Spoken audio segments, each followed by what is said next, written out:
There's a billion, right? Pay Sidney Crosby to marry me. I'd buy a horse with gold teeth and an iced out suit of armor. I'd buy the youth center with that money. To me, what's standing behind me is a hospital. Travel the world and never stop, right? Invest in clean energy. Make people's dreams come true. World equality. World hunger, health. My wife had gone through breast cancer about 5 years ago, and I'd love to see a cure in our lifetime. After I swam in it, I think I would give it away to charity.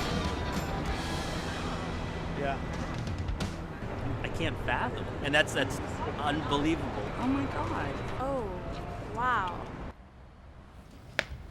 I have a billion reasons why you should care about a canceled gas plant. I mean, a silly little gas plant. Who knows what that is? But nonetheless, it's costing you an awful lot of money. And we talk about it every single day here on Sun News Network because we happen to think it's an incredibly important story that needs to be resolved.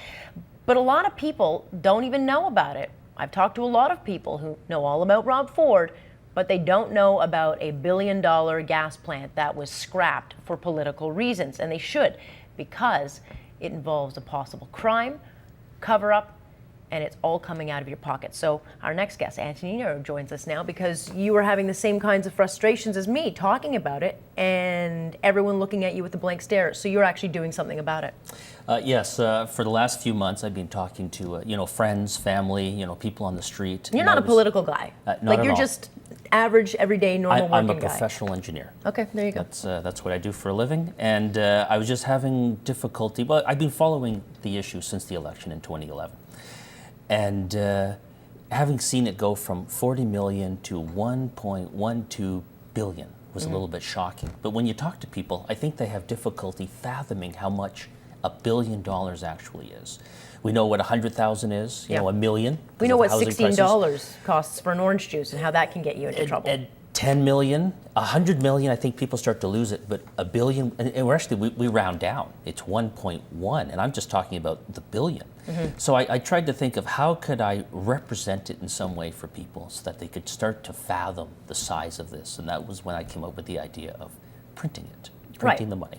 So you literally printed $1 billion and you had it shipped to downtown Toronto and had it dropped off, which I'm sure caught a few people's attention. What did you hear on the street? What was the reaction? Well, first was, is that $1 billion? Because that was one of the first questions is, have you seen $1 billion before? And the answer is always no. And then it was, what would you do with $1 billion? To kind of help people try to understand what it would actually, what it actually represents.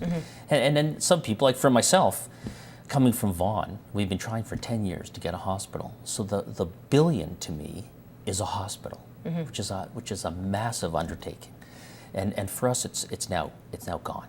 It's always been funding, which has been the issue in Vaughan. But for others, it's the extension of a subway. It is transportation. It is lower energy costs. It is MRIs. It is reducing wait times. It is getting medication for people who apparently can't get life-saving medication because it's not covered under hydro. I mean, or under, OHIP.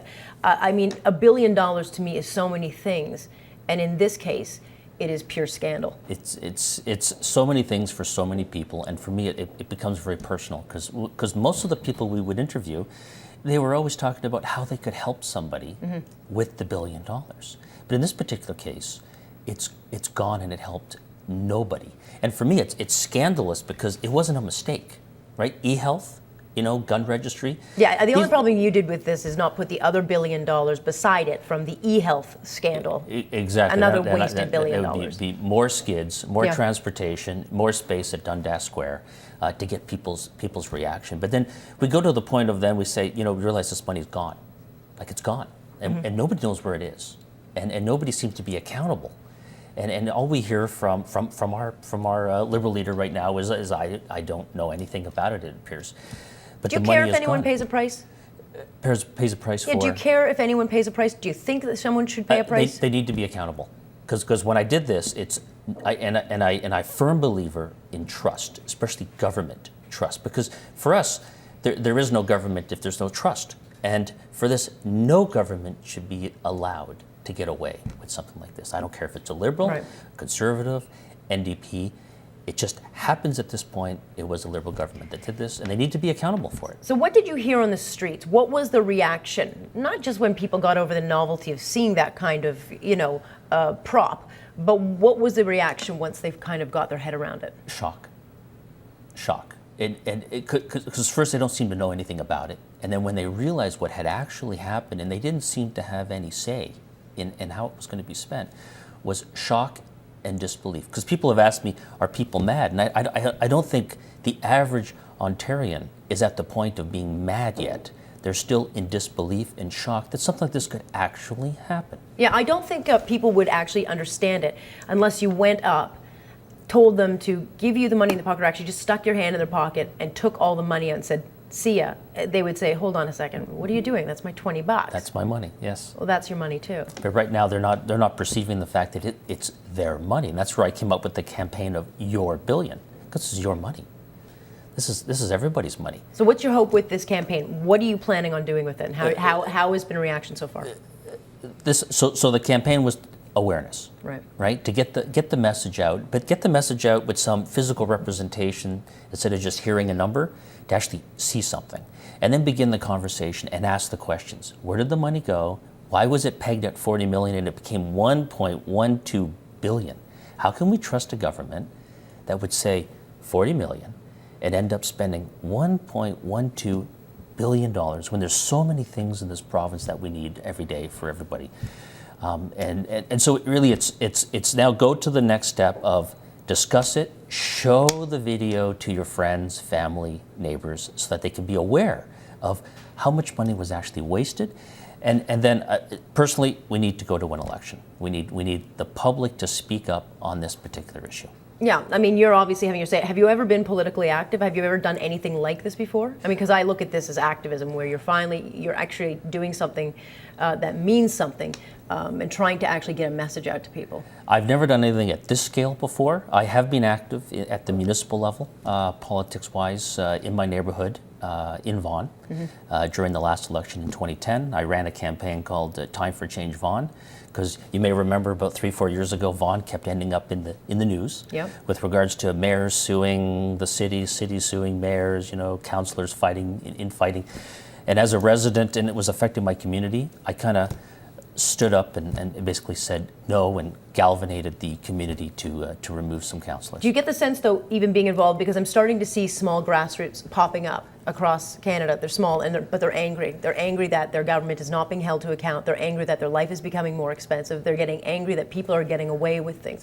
And you're obviously just another part of this. Do you get the sense that there is an anger, and not just in Toronto, not just in Ontario, but do you get a sense that there's anger across this country with our politicians? Absolutely. I mentioned to many people that I'm just an average person in Ontario. And if I'm starting to feel angry, frustrated, disbelief about a subject, it's likely that there's hundreds, if not thousands, of similar liked people thinking the same way. Yeah. Like what happened in Vaughan in 2010. I was just one of thousands of people that were just getting fed up.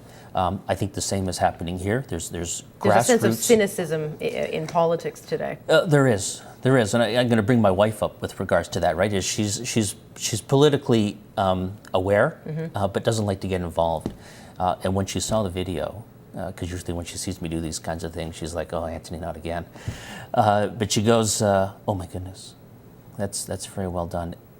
Every resident of Ontario needs to see this video." They do. And hey, look, at the end of the day, if it doesn't bother anyone, fine. But I think it's good to get the education out there. I'm glad you're doing it, which you're now going to do another one, correct? Well, it keeps coming up. Everyone wants to see the money. They want to see the money. Let's see it. So what's focus on the second one? What the focus on the second one is, I want to put it in situations where it will represent what we lost. Right. So in Vaughan, it's an awful lot of coffee. I think, wasn't it the energy minister, Mr. Torelli, who said, it's just every Ontarian will have to pay $2 for coffee. That's a lot of coffee. I was insulted, actually, by that comment, because you could take a different perspective, and it's hundreds of thousands of people could go tax-free. Sure, yeah. For years. Sure. Right? Interesting. And I want to thank you so much for coming in. How do people get to see your video? they go to yourbillion.ca and it will route you immediately to the YouTube video. All right, we'll post this one online. We'll get it out there and hopefully keep in touch with us. We'll see how the second one Thank goes. you. Appreciate it. His name's Anthony Nero, just an average, everyday guy who's fed up, getting involved, and trying to make a difference. It only takes one person, and it can make a difference.